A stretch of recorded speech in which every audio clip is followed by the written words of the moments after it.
എല്ലാവർക്കും സലു കിച്ചനിലേക്ക് സ്വാഗതം. ഈ ഒരു ഘട്ടത്തിലാണ് നമ്മൾ നിസ്സാരക്കാരനായി തള്ളിക്കളയുന്ന പലതും നമുക്ക് ഉപകാരപ്പെട്ടതായി മാറുന്നത്. അപ്പോൾ ഇതുകൊണ്ടുള്ള റെസിപ്പിയാണ് ഇന്ന് ഞാൻ തയ്യാറാക്കുന്നത്.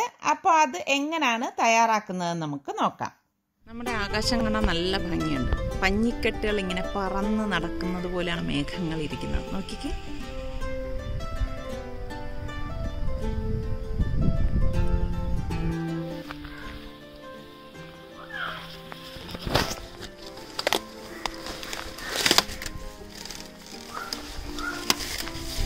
കാറ്റത്ത് ഒടിഞ്ഞു വീണതാണ്.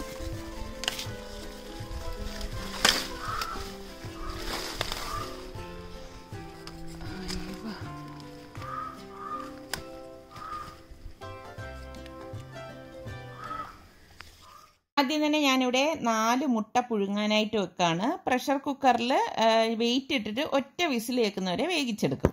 ഞാനിവിടെ പപ്പായ എടുത്തിട്ടുണ്ട്. അപ്പം ഈ പപ്പായ ഞാൻ ഇതിൻ്റെ തോലൊക്കെ ഒന്ന് കളഞ്ഞിട്ട് നന്നായിട്ടൊന്ന് കഴുകിയെടുത്ത് വെച്ചിരിക്കുകയാണ്. അപ്പം ഞാൻ ഇതിനിപ്പോൾ 2 ആയിട്ട് കട്ട് ചെയ്തെടുക്കുകയാണ്. ഇതിൻ്റെ അകത്ത് കുരു ഒന്നും ഇല്ലായിരുന്നു. നമ്മൾ ഒരു ഗ്രേറ്റർ എടുത്തിട്ട് ഞാൻ ഈ പപ്പായ ഒന്ന് ഗ്രേറ്റ് ചെയ്തെടുക്കും. അപ്പോൾ ഗ്രേറ്റ് ചെയ്തെടുക്കുന്നതിൻ്റെ ഗുണം എന്താണെന്ന് വെച്ചാൽ നമുക്കിത് പെട്ടെന്ന് കുക്ക് ചെയ്തെടുക്കാൻ സാധിക്കും. അതുപോലെ തന്നെ നമ്മൾ കഴിക്കുമ്പോൾ ശരിക്കും പറഞ്ഞാൽ ആ പപ്പായ ആണെന്ന് പറയത്തേ ഇല്ല കേട്ടോ. അപ്പോൾ ഞാൻ ദേ ഇവിടെ ഇത് നന്നായിട്ട് ദേ കണ്ടോ ഇതുപോലെ ഗ്രേറ്റ് ചെയ്ത് എടുത്തിട്ടുണ്ട്.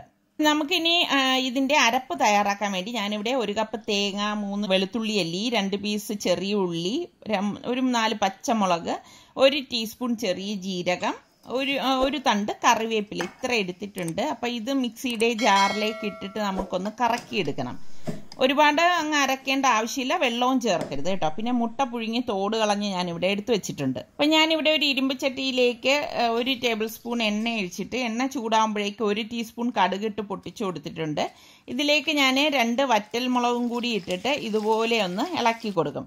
അതിനുശേഷം നമ്മളിതിലേക്ക് 1-2 തണ്ട് കറിവേപ്പിലയും കൂടി ഞാൻ ചേർത്ത് ഇളക്കി കൊടുക്കുന്നുണ്ട്.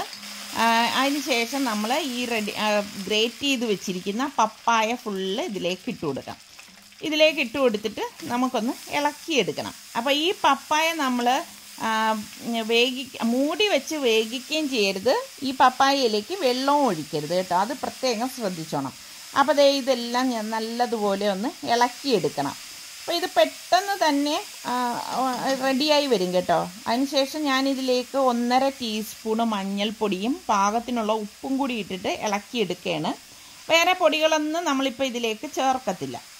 അപ്പോൾ ദേ ഇത് കണ്ടോ, ഇതൊന്ന് പെട്ടെന്ന് തന്നെ നമുക്കത് ഇളക്കിയെടുക്കാൻ പറ്റുന്നുണ്ട്. അപ്പോൾ വെന്ത് വന്നിട്ടുണ്ട്. അപ്പോൾ ഈ സമയത്ത് നമുക്കിതിലേക്ക് നമ്മൾ ഈ അരച്ച് വെച്ചിരിക്കുന്ന അരപ്പില്ലേ, ആ അരപ്പ് ഇതുപോലെ ഇട്ടിട്ട് ഒന്ന് മിക്സ് ചെയ്ത് കൊടുക്കണം. അപ്പം ഞാൻ പറഞ്ഞില്ലേ, ഈ ഒരു പപ്പായ തോരനിലേക്ക് നമ്മൾ മുളക് പൊടി ചേർക്കത്തില്ല. അപ്പോൾ നമ്മൾ ഈ അരപ്പിട്ട ശേഷം ഇതുപോലെ ഒന്ന് മിക്സ് ചെയ്തെടുക്കാം. അപ്പോൾ നല്ലതുപോലെ ഒന്ന് മിക്സ് ചെയ്ത ശേഷം നമ്മൾ ഈ മുട്ട പുഴുങ്ങി വെച്ചിരിക്കുന്നത് ഞാനിവിടെ 4 ആയിട്ട് കട്ട് ചെയ്തെടുക്കുകയാണ്. അപ്പോൾ ഈ ഓരോ മുട്ടയും 4 ആയിട്ട് കട്ട് ചെയ്തത് നമുക്കിതിലേക്ക് ഇട്ടിട്ട് ഇളക്കി മിക്സ് ചെയ്തെടുക്കണം. അപ്പോൾ ഇത് പെട്ടെന്ന് റെഡിയാക്കി എടുക്കാൻ പറ്റുന്ന നല്ല ഒരു തോരനാണ് കേട്ടോ. ശരിക്കും കുട്ടികൾക്കൊക്കെ എന്തായാലും ഇഷ്ടപ്പെടും. നല്ല ഒരു ഹെൽത്തി തോരനാണ്. ഇപ്പം നമ്മുടെ കയ്യിൽ 2 മുട്ടയുള്ള പപ്പായ ഉണ്ടെങ്കിൽ വേഗം തയ്യാറാക്കിയെടുക്കാം. അപ്പം ഞാൻ ഇനി അടുത്ത കറി ഉണ്ടാക്കാൻ വേണ്ടി ഒരു മൺചട്ടി അടുപ്പത്തേക്ക് വെച്ചിട്ടുണ്ട്. ഇതിലേക്ക് 1 ടേബിൾ സ്പൂൺ വെളിച്ചെണ്ണ ഒഴിച്ചിട്ടൊന്ന് ചുറ്റിച്ചു കൊടുക്കുകയാണ്. അതൊന്ന് ചൂടാകുമ്പോഴേക്ക് ഞാനിവിടെ 1 ടീസ്പൂൺ കടുകും 1 ടീസ്പൂൺ ഉലുവയും 1 വറ്റൽ മുളക് ഇതുപോലെ ഞാനിവിടെ ചെറുതായിട്ട് കട്ട് ചെയ്തിട്ട് കൊടുക്കുകയാണ് കേട്ടോ. അപ്പോൾ ഒരു 3-4 പീസായിട്ട് കട്ട് ചെയ്തിട്ടിട്ട് അതൊന്ന് മൂപ്പിച്ചെടുക്കും. അതൊന്ന് മൂത്ത് വരുമ്പോഴേക്കും 1 പിടി കറിവേപ്പില ഞാൻ ഇതിലേക്ക് ഇട്ട് കൊടുക്കുന്നുണ്ട്. എന്നിട്ട് എല്ലാം കൂട്ടിയിട്ടൊന്ന് ഇളക്കിയെടുക്കും. അതിനുശേഷം ഞാനിവിടെ 10-15 ചെറിയ ചുവന്നുള്ളി അരിഞ്ഞെടുത്ത് വെച്ചിട്ടുണ്ട്. അതും കൂടി ഇതിലേക്ക് ഇട്ടിട്ടൊന്ന് വഴറ്റി കൊടുക്കും. ഇപ്പം നിങ്ങളുടെ കയ്യിൽ ചുവന്നുള്ളി ഇല്ല എന്നുണ്ടെങ്കിൽ 1 സവാള എടുത്താലും മതിയാവും കേട്ടോ. ചെറുതായിട്ടൊന്ന് അരിഞ്ഞിട്ട് ഒന്ന് വഴറ്റിയെടുത്താൽ മതി. അപ്പോൾ ഇതുപോലെ ഒന്ന് വഴറ്റിയെടുത്ത ശേഷം ഞാനിവിടെ 2 തൊണ്ടമുളക് ഇട്ട് കൊടുക്കുകയാണ്. ഇപ്പം നിങ്ങളുടെ കയ്യിൽ സാധാ പച്ചമുളക് ഉണ്ടെങ്കിൽ അത് ചേർത്ത് കൊടുത്താലും മതി കേട്ടോ. എൻ്റെ കയ്യിൽ ഇതേ ഉണ്ടായിരുന്നുള്ളൂ. അപ്പോൾ ഈ തൊണ്ടമുളകും ഇട്ടിട്ട് നന്നായിട്ടൊന്ന് ഇളക്കി കൊടുക്കാം. അപ്പോൾ ഇതെല്ലാം കൂടിയിട്ട് ഇതുപോലെ ഒന്ന് ഇളക്കിയെടുക്കണം. അപ്പം ചെറിയ ഉള്ളി ആയതുകൊണ്ട് തന്നെ പെട്ടെന്ന് വഴണ്ടി വരും. പിന്നെ ഇതിലേക്ക് 2 table spoon Kashmiri chilli powder, 1 teaspoon മഞ്ഞൾപ്പൊടി, 1 ടീസ്പൂൺ ഉലുവാപ്പൊടി, പാകത്തിനുള്ള ഉപ്പ് ഇത്ര ഇട്ടിട്ട് ആ പൊടികളുടെ ആ ഒരു പച്ച മണം മാറുന്നത് വരെ നമ്മളിതൊന്ന് വഴറ്റിയെടുക്കണം. അതായത് ഒരു പച്ച ചുവയുണ്ടല്ലോ. അതിനുശേഷം നമ്മളിവിടെ ഒരു നെല്ലിക്ക വലിപ്പത്തിൽ പുളി പിഴിഞ്ഞ് ഒരു അരക്കപ്പോളം വെള്ളത്തിൽ പുളി പിഴിഞ്ഞെടുത്ത് വെച്ചിട്ടുണ്ട്. ആ പുളിവെള്ളം ഇതിലേക്ക് ഒഴിച്ചിട്ട് എല്ലാം കൂട്ടിയിട്ട് നല്ലതുപോലെ ഒന്ന് മിക്സ് ചെയ്ത് കൊടുക്കും. അതായത് ആ പുളിവെള്ളം ഇതിൽ യോജിക്കത്തക്ക രീതിയിൽ നമ്മൾ ഇളക്കിയെടുക്കണം. പിന്നെ ഞാനിവിടെ ശർക്കര പാനി കാച്ചി വെച്ചിട്ടുണ്ടായിരുന്നു. അപ്പോൾ അതിൽ നിന്ന് 1 ടേബിൾ സ്പൂൺ ശർക്കര പാനി ഇതുപോലെ ഒന്ന് ഒഴിച്ചു കൊടുക്കും. അപ്പം നിങ്ങളുടെ കയ്യിൽ ശർക്കര ഇല്ലെങ്കിൽ 1 ടേബിൾ സ്പൂൺ പഞ്ചസാര ചേർത്ത് കൊടുത്താലും മതി കേട്ടോ. എന്നിട്ട് ഇതുപോലെ ഒന്ന് ഇളക്കി കൊടുക്കും. അപ്പോൾ ഇതെല്ലാം നല്ലതുപോലെ മിക്സ് ആവത്തക്ക രീതിയിൽ ഒരു 2-3 മിനിറ്റ് നമ്മൾ ഒന്ന് ഇളക്കി കൊടുക്കണം. ഇളക്കി കൊടുത്ത ശേഷം നമ്മൾ ഇതിലേക്ക് തിളച്ച വെള്ളമാണ് ഒഴിച്ചു കൊടുക്കുന്നത്. അപ്പോൾ പച്ചവെള്ളം ഇതിലേക്ക് ഒഴിച്ചു കൊടുക്കരുത്, അത് പ്രത്യേകം ശ്രദ്ധിച്ചേക്കണം. അപ്പോൾ ആദ്യം നമ്മൾ കുറച്ച് തിളച്ച വെള്ളം ഒഴിച്ചിട്ടൊന്ന് ഇളക്കി നോക്കണം, അതിൻ്റെ പരുവൊന്ന് നോക്കണം കേട്ടോ. അതേ കണ്ടോ. അപ്പോൾ ഇനി ഇതിൽ കുറച്ചുകൂടി വെള്ളം നമുക്ക് ചേർത്ത് കൊടുക്കാം. അപ്പോൾ ഞാൻ കുറച്ചുകൂടി തിളച്ച വെള്ളം ഇതിലേക്ക് ഒഴിച്ചു കൊടുക്കുകയാണ്. ഒരുപാട് ലൂസാക്കി കളയരുത്, ലൂസാക്കി കഴിഞ്ഞാൽ ടേസ്റ്റ് ഉണ്ടാവില്ല. അത് കഴിഞ്ഞിട്ട് നന്നായിട്ട് തിള വന്നു കഴിയുമ്പോഴേക്കും നമുക്ക് കടുക്, വറ്റൽമുളക്, കറിവേപ്പില ഞാനൊന്ന് ഗാർണിഷ് ചെയ്യാൻ വേണ്ടിയിട്ട് താളിച്ചതിൻ്റെ മീതെ ഒഴിക്കുകയാണ്. ഇത് ഇങ്ങനെ താളിപ്പ് രണ്ടാമത് ചെയ്തില്ലെങ്കിലും കുഴപ്പമൊന്നുമില്ല കേട്ടോ. അപ്പോൾ എനിക്ക് ഫോട്ടോയ്ക്ക് വേണ്ടിയിട്ട് വേണം, അതുകൊണ്ടാണ് ഞാൻ മീതെ ഒന്ന് താളിച്ചൊഴിച്ചത്. അപ്പോൾ നമ്മളുടെ അടിപൊളി പുളിങ്കറിയും പപ്പായ മുട്ടത്തോരനും റെഡി ആയിട്ടുണ്ട്. അപ്പോൾ വളരെ ചിലവ് കുറഞ്ഞ 2 കറികളാണ് ഇത് രണ്ടും. അപ്പോൾ ഈ രീതിയിൽ ട്രൈ ചെയ്ത് നോക്കാത്തവരൊന്ന് ട്രൈ ചെയ്ത് നോക്കണേ. ശരിക്കും ഈ പുളിങ്കറി മാത്രം മതി നമുക്ക് ചോറുണ്ണാനായിട്ട് കേട്ടോ. ഭയങ്കര ചൂട് കേട്ടോ, വരവാൻ വയ്യ. രണ്ടും അതെ, അടുപ്പിൽ നിന്ന് ഇറക്കിയ പാട് കൊണ്ടുവന്നാണ്. റബ്ബേ, ഇത് ചൂടൊന്ന് ശമനം കിട്ടിയാലേ എടുക്കാൻ പറ്റും. ശരിക്കും ഇത് 2 മാത്രം മതി നമുക്ക് ഊണ് കഴിക്കേ ചപ്പാത്തി കഴിക്കേ ഒക്കെ ചെയ്യാം.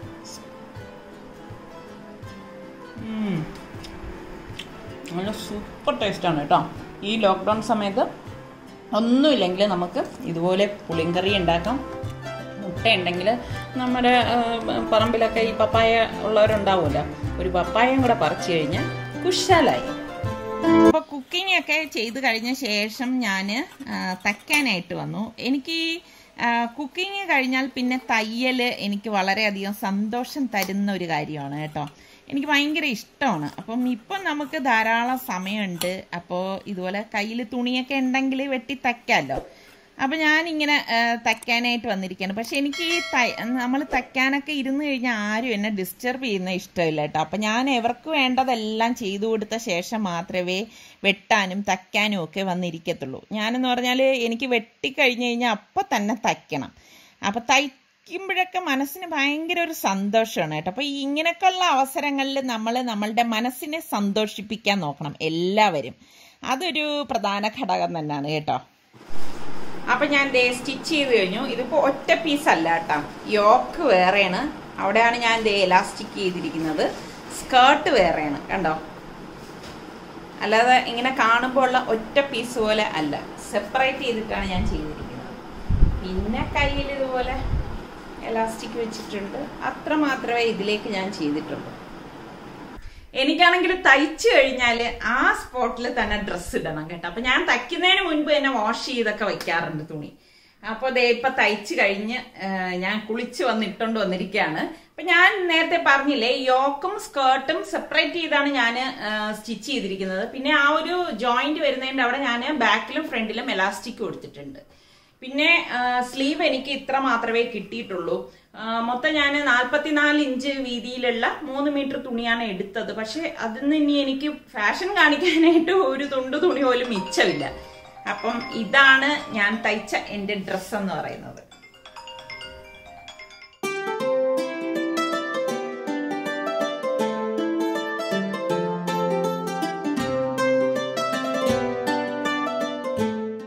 ഒരുപാട് നാളിന് ശേഷം വൈകുന്നേരം 6:15 മണിയാണ് കേട്ടോ. ഈ സമയത്ത് ഇത്രയും തെളിഞ്ഞ ആകാശം കാണുന്നത് ഇപ്പം ആദ്യമായിട്ടാണ്. കാരണം കുറേ ദിവസമായിട്ട് ഇപ്പം മഴയും കാറ്റും ഇടിയും മിന്നലും ഒക്കെ അല്ലേ. ഇപ്പം കാണാൻ നല്ല ഭംഗിയുണ്ട്.